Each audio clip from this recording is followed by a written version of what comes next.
Ele é implacável, determinado e fatal. É um dos maiores combatentes militares que o mundo já viu. Estrategista brilhante, comanda homens que matam com prazer para ele e morrem por ele. Tudo pela glória da Grécia. Ele é Alexandre, o Grande. No 4º século a.C., Alexandre dominava mais da metade do mundo. Mas não era suficiente. Ele queria mais. Ávido para expandir seu império, Alexandre anseia por uma nova conquista. A Índia. Tudo o que impede o líder grego são 2 rios imensos e 750 mil soldados indianos.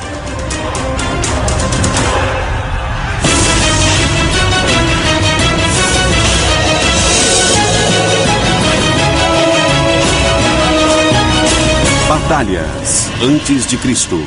Alexandre, o Senhor da Guerra. 331 anos antes de Cristo. Batalha de Gaugamela. Cerca de 50 mil gregos lutam contra seus eternos inimigos, os persas. Por centenas de anos, essas 2 superpotências derramaram sangue em batalhas.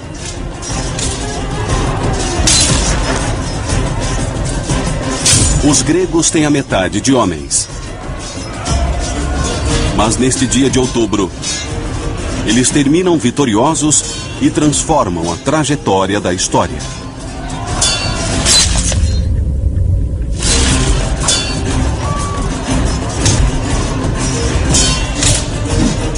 Graças à brilhante tática do comandante de 25 anos, Alexandre, o Grande.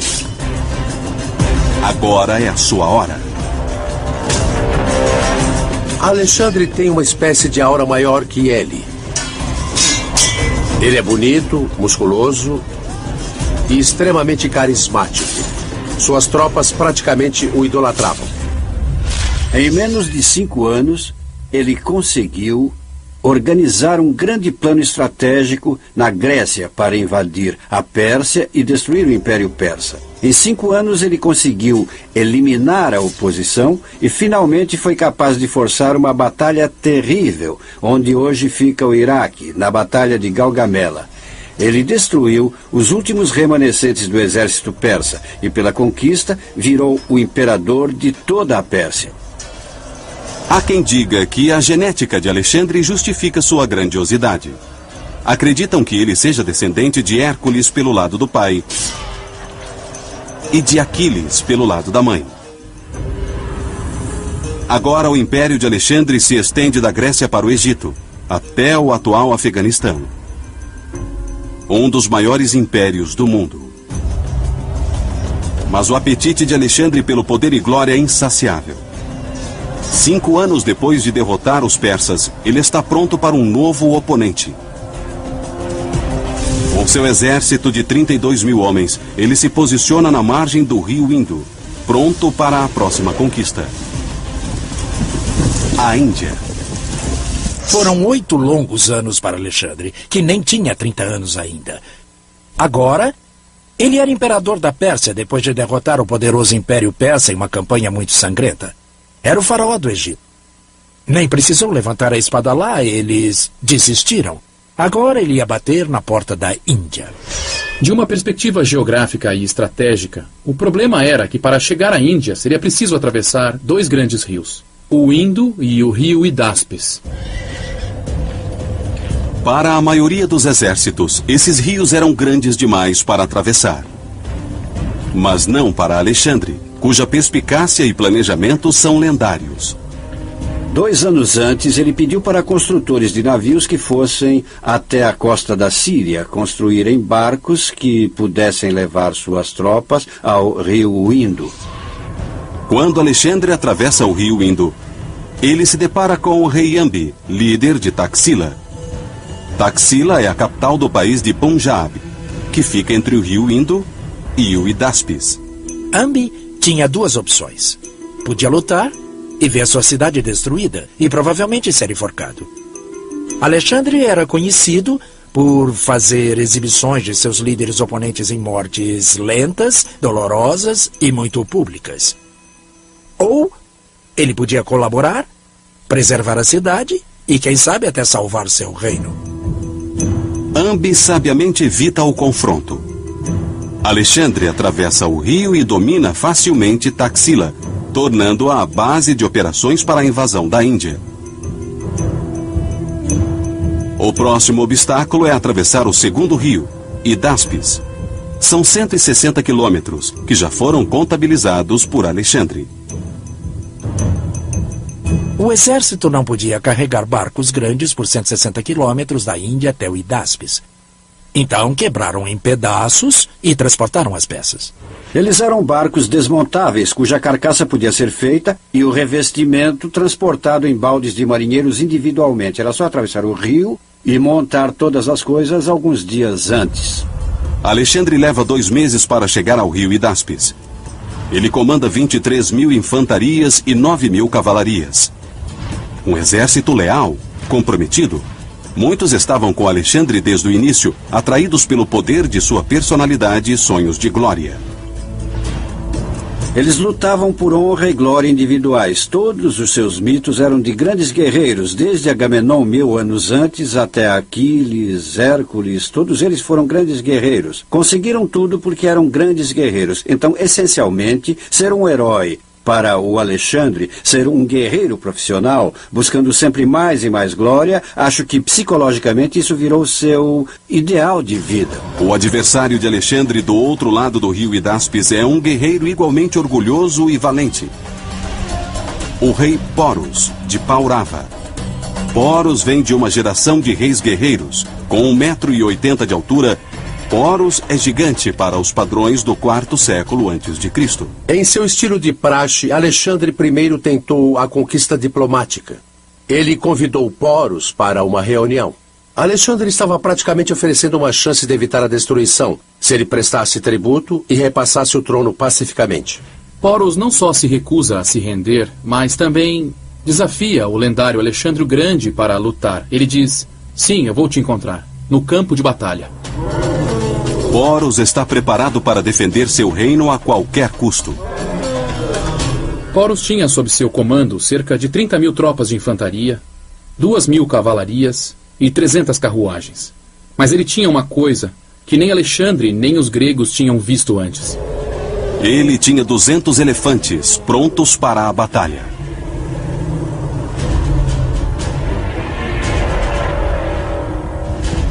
O elefante era um instrumento de guerra altamente desenvolvido no exército indiano. Levava cerca de 10 anos para treinar um elefante e eles eram muito bem treinados. Eles respondiam por nomes, eles respondiam por assovios e eles brigavam. Então, vamos imaginar o que estava acontecendo. Nós tínhamos o Porus na margem oriental do rio Hidáspes, pronto para combater a travessia de Alexandre. Na margem ocidental, o exército de Alexandre. E entre eles, temos um rio bastante largo, bem profundo e muito agitado, o rio Hidáspes. Alexandre estava diante de um grande desafio. Como atravessar o rio com seu exército de 32.000 homens, mantendo o elemento crítico da surpresa? Mas como? Bom, se ele passasse embaixo do nariz de Porus, suas tropas seriam mortas. O exército indiano facilmente os pegaria com as flechas no meio do rio. Ou então, quando chegassem à margem. Alexandre precisava de um plano tático e colocou em movimento o que se tornaria uma brincadeira incrível de gato e rato com Porus. Na dúvida, disfarce e engane. Ele começou com o simples ato de pedir trigo para suas linhas de suprimentos. Carregamentos de trigo começaram a chegar. O motivo disso é psicológico. Era fim da primavera, início de verão. A gente conclui que eles não tinham intenção de atravessar antes de mudar a estação, quando o rio estaria corrente e a profundidade reduzida.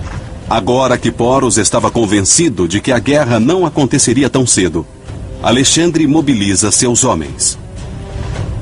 A segunda decepção foi começar a deslocar os elementos do seu exército, a maioria da cavalaria, mas algumas infantarias tinham que marchar na margem do rio, para cima, para baixo, para cima, para baixo.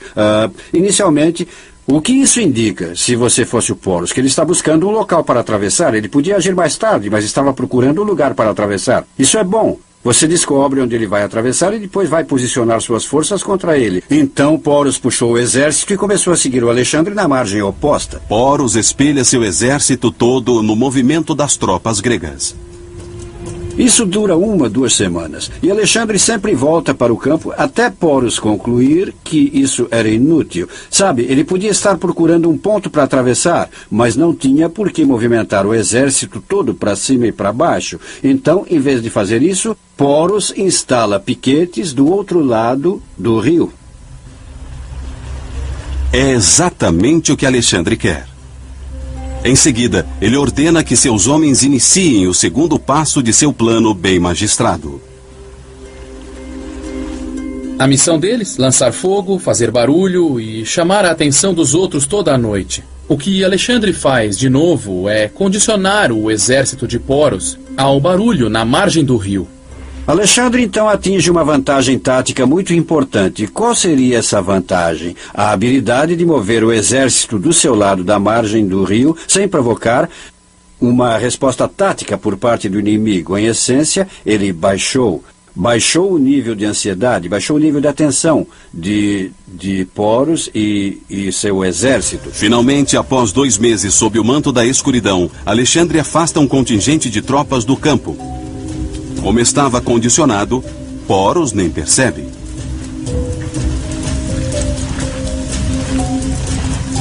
Alexandre nunca quis esperar para atravessar o rio. Tudo o que ele fez até esse ponto foi criar um cenário para atravessar o rio sem alertar os indianos. E, por isso, ele ganhou vantagem tática. É completamente brilhante. Ele já sabia exatamente onde atravessar e faria isso naquela noite. O que ele faz? Ele tem a ajuda de 10.000 infantarias e cerca de 6.000 cavalarias gregas e mais 1.000 arqueiros montados para se deslocar 28 quilômetros acima da margem. Mas Porus não seria o único a se surpreender. Para Alexandre, o rio Hidáspes também traria surpresas.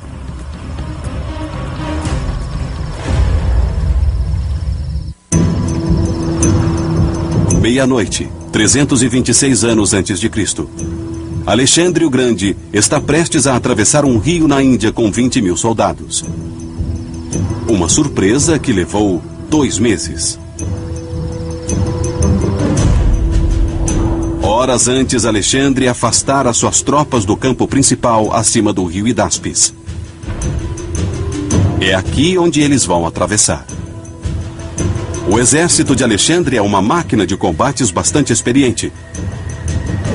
Durante a maior parte da década, eles inovaram cada batalha militar. Um dos maiores desafios fora 3 anos antes, contra os nômades da Ásia Central. A batalha devastou Bactria e Sogdiana, onde hoje estão o Afeganistão e Paquistão, províncias a leste do imperador de Alexandre.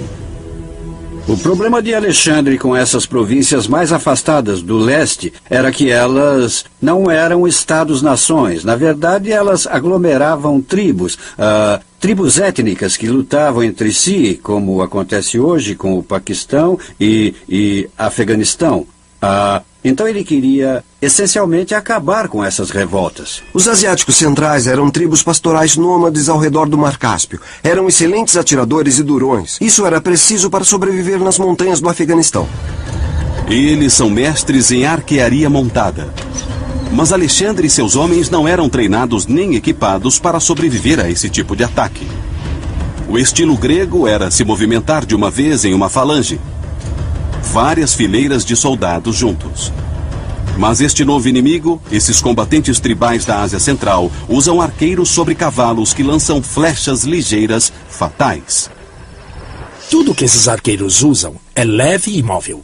Eles atingem os inimigos com várias flechas ou dardos e logo recuam. Para combater essa nova ameaça, Alexandre reestrutura seu exército e adota cavaleiros arqueiros em suas tropas. No fim, ele praticamente reconfigurou seu exército, basicamente com recursos persas. Deixou tudo mais leve, usando infantaria leve persa. Algumas pesadas, mas a maioria era infantaria e cavalaria leves. A batalha testou forças móveis, o que Alexandre precisava para conquistar a Índia. Depois de 2 anos de guerra nas províncias orientais e tendo tido sucesso, Alexandre agora virava seus olhos ambiciosos para o leste da Índia. Mas ele sabe que enfrentará um oponente formidável. O exército do rei Porus tem uma longa e sangrenta história. Na época, a Índia era dividida em 16 reinos regionais que sempre lutavam entre si por dominância. Guerra era o estado normal das coisas. Assim que um rei ganhava poder, ele começava a atacar os vizinhos. A tradição guerreira da Índia data de mais de 1000 anos, quando as tribos arianas chegaram ao centro da Eurásia. Foi uma das maiores migrações da história. Se você quiser saber como eles eram, é só ligar a televisão e assistir às tribos afegãs. Toda aquela fileira ao norte de montanhas não sofreu nenhuma mudança desde o século XVIII. Então os arianos eram assim, eles eram altos, escuros, olhos escuros, tinham barba e cavalos e carruagens. Então eles conquistaram rapidamente a Índia. Muito ainda se discute sobre os arianos. Nós sabemos que eram guerreiros brutais e foram eles que introduziram o cavalo e as carruagens ao subcontinente indiano. Carruagens trazem mobilidade e velocidade ao campo de batalha. Elas tornaram possível a conquista do subcontinente pelos arianos. Também sabemos que cerca de 1 milênio depois da invasão dos arianos, a Índia era dominada por uma classe de guerreiros, cujas tribos viviam constantemente em guerra.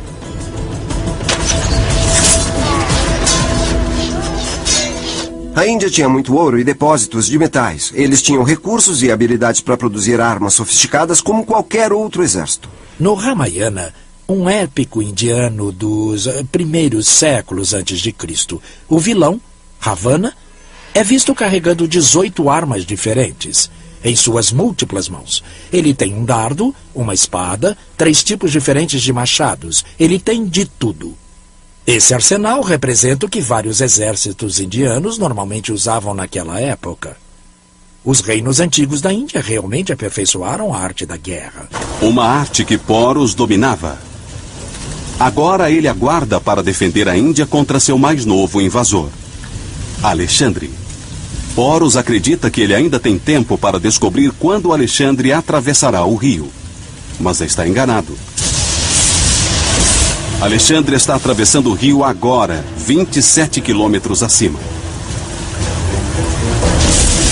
10.000 tropas gregas, 6.000 cavalarias pesadas e 1.000 cavaleiros arqueiros se jogaram no rio selvagem.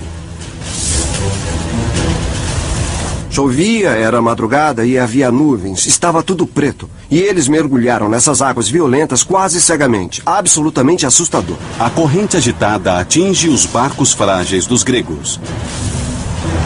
Alguns soldados usam sacos de pele de cabra com palha para não afundar. Os cavalos nadavam atrás deles ou eram puxados pelas rédeas. E era noite. Atravessaram o rio de noite, uma manobra bem difícil. Pior, começou a chover.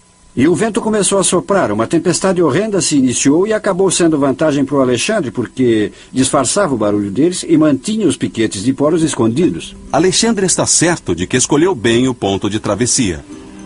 Mas o que ele pensa ser a outra margem do rio, na verdade, é uma ilha que divide o rio. Ele atravessou o rio, ganhou a ilha, atravessou a ilha numa passagem estreita onde podia esconder suas tropas de Porus e, para seu desespero, descobriu que não era a outra margem, não era a outra margem, era só outra ilha. Escondidos na primeira ilha, eles descobrem outra ilha. Os gregos ainda têm mais 2 travessias pela frente. E o tempo está acabando. Alexandre cometeu um de seus poucos erros nessa vez. Quando ele localizou o ponto de travessia, não enviou nadadores até lá. Ele só viu uma ilha e a margem atrás. Acontece que o que ele viu não era a margem, mas outra ilha. Ele disse, meu Deus, o que vamos fazer? era muito fundo, então eles andaram para cima e para baixo até acharem um local para atravessar onde a água ficasse no peito. Eles atravessaram com a água no peito, nadando, carregando o equipamento para outra ilha e finalmente para outra ilha. Pela manhã, molhados, famintos e com frio, eles chegaram à outra margem. Em pouco tempo, os piquetes se organizaram e mandaram um recado para o Poros. O Alexandre conseguiu atravessar o rio e está vindo em sua direção. Agora Poros tem um dilema. Seu mensageiro disse que Alexandre atravessara o Hidáspes. Porém, do outro lado do rio, tinha uma grande tropa greca. Alexandre sabiamente dividira suas tropas na noite anterior. Cerca de 15 mil atravessaram o rio, mas 12 mil ficaram no campo. Isso é chamado de força de aprisionamento. Manteve o Poros parado sem ter ideia se o Alexandre iria atacar mesmo ou então desviar. Seria um desvio de tropas. E a força principal atravessaria o rio para pegar o Poros junto das tropas? Ou seria o ataque principal? Diante deste dilema, Poros toma uma decisão. Ele envia uma pequena força militar para confrontar os gregos que atravessaram o rio. Mantendo sua força principal parada, ele praticamente se limitou a pensar que a força principal dos gregos ainda estava à sua frente, bem do outro lado do rio, e a que estava vindo era uma pequena força. Poros envia apenas 2.000 das 4.000 cavalarias pesadas e 200 das 300 carruagens a norte para encontrar o inimigo. Esta força era comandada pelo filho de Poros, também chamado Poros. Ao mesmo tempo, Alexandre reúne seus homens exaustos em direção ao sul, liderando a cavalaria pesada. Atrás deles estão os cavaleiros arqueiros asiáticos e, em seguida, a infantaria. Mas assim que Alexandre visualiza a cavalaria e carruagens de Poros, ele para. E sob a imensa pressão do campo de batalha, reconfigura suas tropas na hora. Alexandre é brilhante para saber exatamente como e quando mudar seu ataque ou defesa a qualquer momento. Ele viu como o exército de Poros estava configurado e imediatamente recuou sua cavalaria pesada. Cavalaria pesada contra carruagens e mais cavalaria pesada não lhe dava a melhor das vantagens. Seria melhor taticamente enviar a cavalaria leve para lutar e tentar parar o movimento do exército. Foi o que ele fez. Ele enviou os cavaleiros arqueiros iranianos, um truque que ele aprendeu lutando contra esse mesmo povo, nas conquistas a leste do Império Persa. A cavalaria leve de Alexandre colide com a pequena força militar de Poros. E assim, a Batalha do Rio Hidáspes se inicia.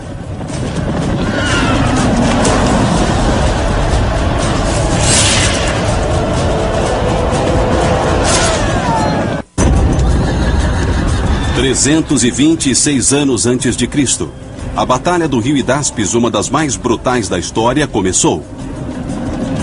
A infantaria leve de Alexandre o Grande ataca os indianos com flechas. Os arqueiros gregos têm um arco leve e sofisticado. Feito de chifre animal, ele é envolto de tecido de cervos selvagens ou antílopes. Os cavaleiros arqueiros de Alexandre eram de atacar e correr, atacar e correr. Eles não usavam armadura, e não era preciso. Eles nem se aproximavam do inimigo, e nesse caso não precisavam mesmo, porque os indianos não tinham arqueiros. Luvas espessas protegem suas mãos. Seus corpos eram protegidos por uma armadura surpreendentemente firme. Era praticamente como um tipo de colete antibalas atual. Imaginem 2 camadas de algodão, talvez, ou até de lã, e entre todas essas camadas havia algodão não processado. Acreditem ou não, as fibras de algodão não processado são suficientes para parar uma flecha. Os cavaleiros arqueiros de Alexandre param as forças indianas e impedem sua mobilidade. O objetivo deles era tirar a energia do ataque dos indianos e assim os pressionar. E é isso que acontece. Quando eles estavam reunidos, quase imóveis, Alexandre enviou seus esquadrões pesados de cavaleiros gregos e eles atacaram exatamente no meio da multidão de cavalarias indianas.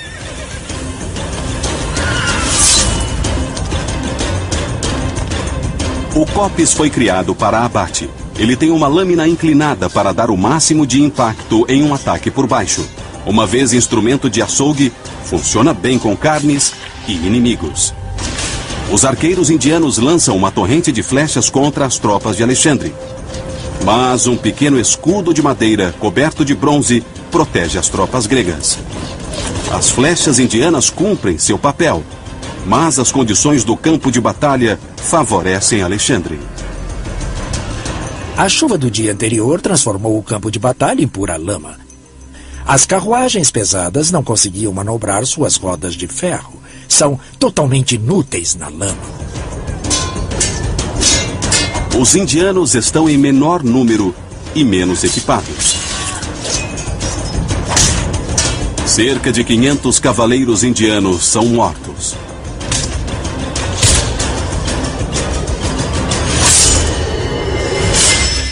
As carruagens nunca chegaram na batalha. Ou, se chegaram, foram completamente inúteis. E seriam inúteis ainda mais contra cavalarias que podiam cercá-las. Entre os mortos está o jovem Porus.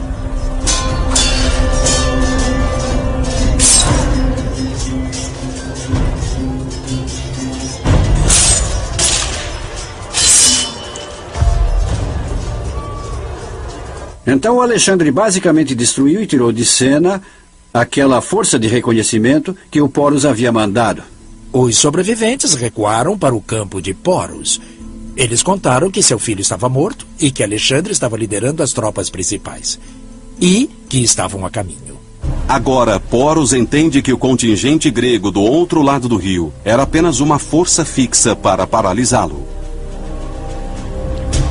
Nesse momento, Porus faz o seguinte. Ele ainda corre o risco de um ataque pelo rio. Então, ele deixa uma retaguarda ali para se defender do ataque, caso ele aconteça. Então, ele tira o resto do exército do campo e começa a se deslocar para cima, ao encontro de Alexandre. 3 horas depois, eles param em um certo ponto. O que a gente sabe através dos livros é que Porus posicionou seu exército no primeiro lugar em que viu chão firme. Por que ele queria chão firme? Por 2 motivos. Primeiro, tinha 200 carruagens a seu dispor. Segundo, os elefantes. Elefantes são pesados e não podem escorregar no campo de batalha. Porus posiciona seu exército. Poucos quilômetros ao norte, Alexandre pede reforço. Antes de atravessar o rio, além de dividir suas forças, Alexandre também posicionará uma força reserva entre o campo principal e o ponto de travessia. Então ele não tinha dividido o exército em 2 na noite anterior. Ele tinha dividido em 3 forças. E essa reserva de cerca de 4.500 infantarias e 3.000 cavalarias são tropas dispostas. Eles tinham dormido, tinham marchado metade do percurso da tropa principal e não tinham visto o combate ainda. Os reforços atravessam o rio e se unem ao contingente de Alexandre.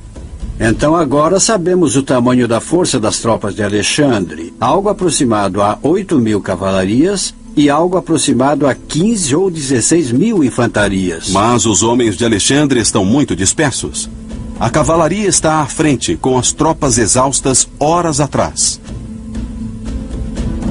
Quando o Alexandre se aproxima do campo de batalha e nesse momento vê o exército de Porus, ele está numa situação em que precisa retardar a batalha. Como fazer isso? Ele pega seus cavaleiros arqueiros iranianos e os joga para frente. E eles começam a subir e descer o percurso atirando flechas.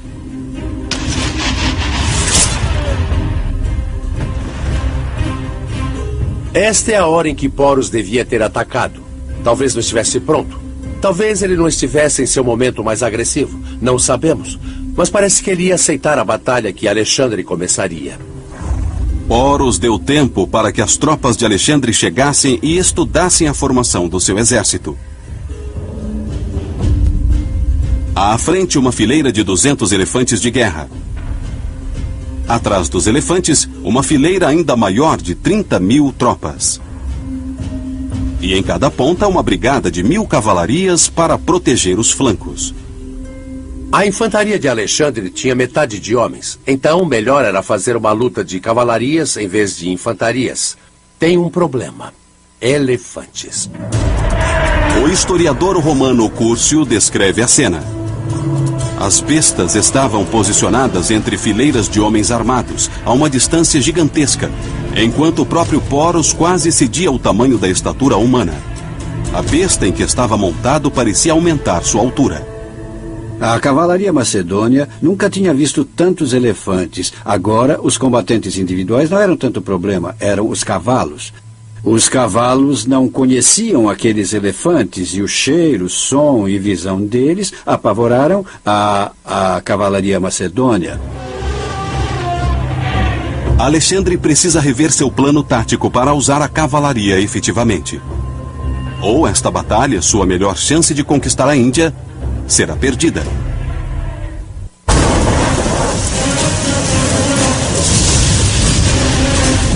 Alexandre concluiu a difícil missão de atravessar o rio Hidáspes.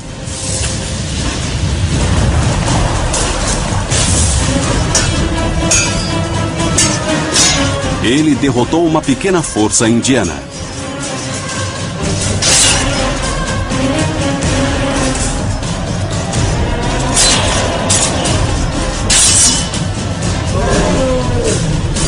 E agora ele está prestes a atacar todo o exército indiano. A infantaria indiana era 2 vezes maior que a grega. Alexandre sabia que seu diferencial era a cavalaria 4 vezes maior que a de Poros. Então agora o jogo era como lutar uma guerra que não é a da infantaria. Alexandre tinha uma habilidade fenomenal de ler rapidamente um campo de batalha e formular uma estratégia para ganhar vantagem. Alexandre posiciona seu esquadrão de 4.000 cavalarias na direção do flanco esquerdo de Poros. Poros tem apenas 2.000 cavalarias. 1.000 em cada ala. Poros ordena que sua cavalaria à direita troque de posição e fique atrás da linha de combate para reforçar a ala esquerda. Este era o erro que Alexandre esperava. Agora Alexandre pede para que Quenos, um dos seus comandantes de 2.000 cavalarias que se direcionavam para o flanco esquerdo de Poros, troquem de direção e ataquem o lado direito, indefeso. Os 2.000 cavaleiros chegam na ala direita. Não tem ninguém para lutar. Eles avançam e se posicionam atrás dos indianos. É uma situação bizarra elaborada pela tática brilhante de Alexandre. Enquanto Quenos e 2.000 cavalarias se posicionam atrás dos indianos, Alexandre dá ordens para que os arqueiros bombardeiem a cavalaria indiana com tiros e tiros de dardos fatais. Então, Alexandre guia sua brigada de elite de 2.000 cavalarias furiosamente, direcionando-se para a direita, passando pelo flanco esquerdo de Poros. Poros faz o que qualquer comandante faria. Ele tenta expandir seu flanco esquerdo. Então ele pegou a ala esquerda e pediu para se reposicionarem mais para o lado esquerdo. Eles saíram de posição, se posicionaram para marchar e começaram a se deslocar para a esquerda para evitar o cerco. Com os indianos marchando para a esquerda e Quenos em movimento, Alexandre muda de direção novamente. Em vez de envolver o flanco esquerdo de Poros, de repente, ele vira para dentro e corta a ponta esquerda do corpo principal do exército. Ao mesmo tempo, Quenos, que havia percorrido todo o campo de batalha, chega onde chamamos de centro de gravidade, ou o ponto crítico da batalha. E, bang, ataca a ala esquerda do exército de Poros. Agora, Poros está exatamente onde Alexandre queria. Sua ala esquerda está rachada, a cavalaria destruída. O Alexandre sempre parecia, em qualquer batalha que lutava, ele sempre parecia estar no ponto crucial, onde a tática mudava. O ponto crucial, onde em vez de ir para fora, vinha para dentro. Onde atravessava a lacuna, em vez de ir por fora. Como fazer isso e, ao mesmo tempo, auxiliar seus homens, é um talento raro. Agora Alexandre desloca sua infantaria pesada contra o meio do exército. Mas Poros não desiste. Ele manda os arqueiros atacarem. O arco indiano tem 2 metros de bambu forte e flexível.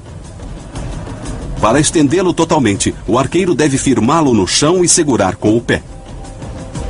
O tamanho enorme resulta em uma força inigualável. As flechas com ossos afiados ou pontas de metal podem perfurar qualquer armadura. Mas devido ao tempo, os arcos são ineficazes. Choveu na noite anterior. E todos aqueles milhares de cavalos, homens e elefantes deixaram o chão lamacento. O exército indiano não tinha costume de lutar em épocas de chuva. Os arqueiros não conseguiam prender as flechas. Azar de Poros. Ele perdeu uma de suas armas mais poderosas. Com a ala esquerda destruída, o exército de Poros fica reduzido à infantaria, aos elefantes treinados para a guerra e arqueiros. Não era só lutar contra o elefante. Em cima dele havia o que chamavam de Howdah, que era um arqueiro. Eles tinham um esquadrão de 13 tropas em volta, da mesma forma que usamos tropas para proteger tanques hoje. Mas os elefantes têm um ponto fraco: os olhos. A infantaria grega tenta atingir seu alvo. Imagine o que acontece se um elefante é atingido no olho. Ele vai à loucura. O elefante é um animal muito grande. Em meio ao caos, Alexandre ataca o centro do grupo e aniquila o flanco. Apesar de encurralado pelos dois lados, Poros persiste. O exército começa a se desmoronar sozinho, num grupo gigante de 10, 12 mil homens, animais, carruagens, burros, cavalos. Eles não podiam se mexer. E a infantaria não parava de pressionar. A cavalaria pressionava pelos lados. Nesse tipo de batalha, se não houver espaço aberto, não dá para ter casualidades. Mas se você fecha o combate, fica terrivelmente perigoso, porque não dá para se mexer. Não dá nem para fugir. O problema nessa batalha é que não dava para fugir. Combate brutal de homem para homem. Animais em pedaços. A batalha de Hidáspes acaba em um massacre violento. Alexandre e suas tropas gregas estão destruindo o exército da Índia na batalha do rio Hidáspes. Alexandre manda o restante da sua cavalaria girar em círculos ao redor daquela massa de homens apavorados. O exército de Poros é pego em uma armadilha. É impossível se mexer. 10 mil seres humanos pressionados por outros 8 mil seres humanos num caldeirão de massacre.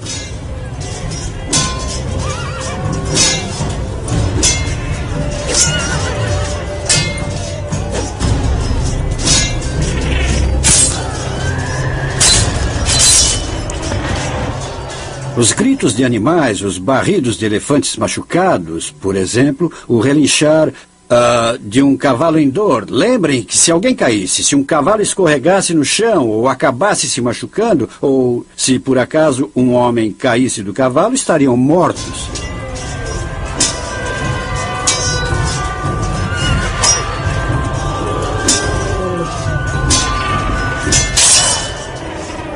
Seres humanos foram esfaqueados e golpeados, barulho, gritos, e o campo de batalha rapidamente ficou coberto de sangue, entranhas e pedaços de carne humana. E o cheiro. O cheiro.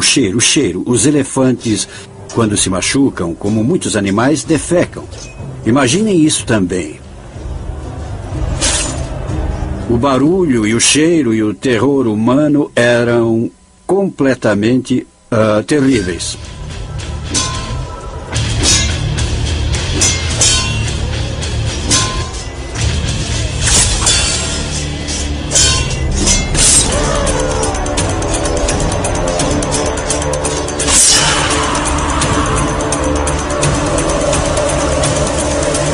Cerca de 7 horas após o início da batalha, o exército de Poros está praticamente destruído.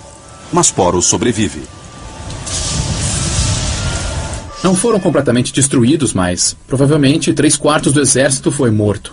O próprio Poros estava bastante machucado, mas continuou a lutar. Alexandre admira a coragem e determinação de Poros em continuar a lutar diante da derrota certa. Alexandre reconhece em Poros um espírito guerreiro familiar. Ele não queria matar o homem que aprendeu a respeitar. Então ele envia um mensageiro para pedir uma reunião. O historiador grego Arriano lembra a conversa. Alexandre foi o primeiro a falar. Ele disse: "O que acha que devo fazer com você?" "Trate-me como um rei", Poros respondeu. Alexandre fica tão impressionado com a dignidade e compostura de Poros que decide deixá-lo como rei e manter seus territórios e súditos. No final das contas, Alexandre, na Batalha do Rio Hidáspes, mostrou sua tática brilhante. Era um cara que lia o campo de batalha. Ele tinha o que Napoleão gostava de chamar de coup d'œil, ou golpe de visão. Olhando o terreno, observando a posição das forças, ele é capaz de organizar rapidamente, nesse caso, um plano tático para sua própria vantagem. Com a vitória em Hidáspes, Alexandre o Grande deu seu primeiro passo na fronteira da Índia. Mas também é seu último. Conforme ele avança no país, vários estados aglomeram suas tropas e se unem contra o invasor. Na próxima batalha, Alexandre é confrontado por 300.000 tropas indianas. Na tentativa de conquistar a Índia, ficamos com a sensação de que a análise de inteligência estratégica de Alexandre não foi tão boa quanto no passado, porque qualquer visão razoável do que acontecia na Índia na época nos levaria à conclusão de que seria uma missão militar quase impossível para um exército pequeno de gregos. Agora, os homens de Alexandre percebem que o objetivo de seu líder se tornou uma missão suicida. Eles têm lutado arduamente e a revolta está no ar. Ele tentou convencê-los a continuar. Ele era inspirador, suas tropas eram leais, mas elas não aguentavam mais. Alexandre, em constante harmonia com seus homens, acaba cedendo à vontade das tropas e se direciona ao sul, de volta à Babilônia, onde hoje fica o Iraque. Mas sua aventura no Oriente pode ter lhe custado a vida. O mais provável é que ele tenha morrido de malária na Babilônia. Segundo a história diz, ou ao menos os livros dizem, porque ele era considerado o faraó do Egito. O corpo dele foi enviado ao Egito, onde foi embalsamado e colocado em um caixão de cristal. Alexandre o Grande, um dos estrategistas militares mais brilhantes da história, morreu aos 33 anos. O conquistador da maior parte do mundo de hoje. Sua história e liderança continuaram a inspirar grandes militares da história. Durante a Primeira Guerra do Golfo de 91, o general Norman Schwarzkopf destacou uma página do livro de Alexandre o Grande sobre suas estratégias militares. Com Alexandre, o general Norman essencialmente simulou um ataque principal nas forças do Iraque que ocupavam Kuwait no sul. Mas suas tropas principais, tanques modernos, cavalarias pesadas, se deslocaram centenas de quilômetros a oeste, até o flanco direito dos iraquianos. É a estratégia de Alexandre, destruir totalmente o exército iraquiano. A guerra da Operação Tempestade do Deserto terminou em 100 horas. Essa foi uma ação de cerco de sucesso, da qual o Alexandre teria muito orgulho. Alexandre o Grande lutou por mais de 11 anos e 30.000 quilômetros, sem nunca perder uma batalha. Ainda assim, ele não parecia satisfeito. É uma das questões históricas mais interessantes ter atingido todos os objetivos estratégicos que ele queria, com todas as chances, aliás. Por que Alexandre continuava querendo cada vez mais? Porque nunca bastava. Acho que ele é um personagem muito curioso psicologicamente, mas basicamente ele é um grego tradicional. Quando olhamos a história da Grécia, soldados gregos não lutavam por razões estratégicas ou objetivos políticos. Isso vem muito tempo depois, porque não fazia sentido ser grego. Não havia uma nação grega, por assim dizer. Mas por que eles lutavam? Eles lutavam por honra e glória individuais. Um criador de impérios com uma sede insaciável de glória. Alexandre disseminou a cultura grega pelo mundo e morreu desejando outras conquistas.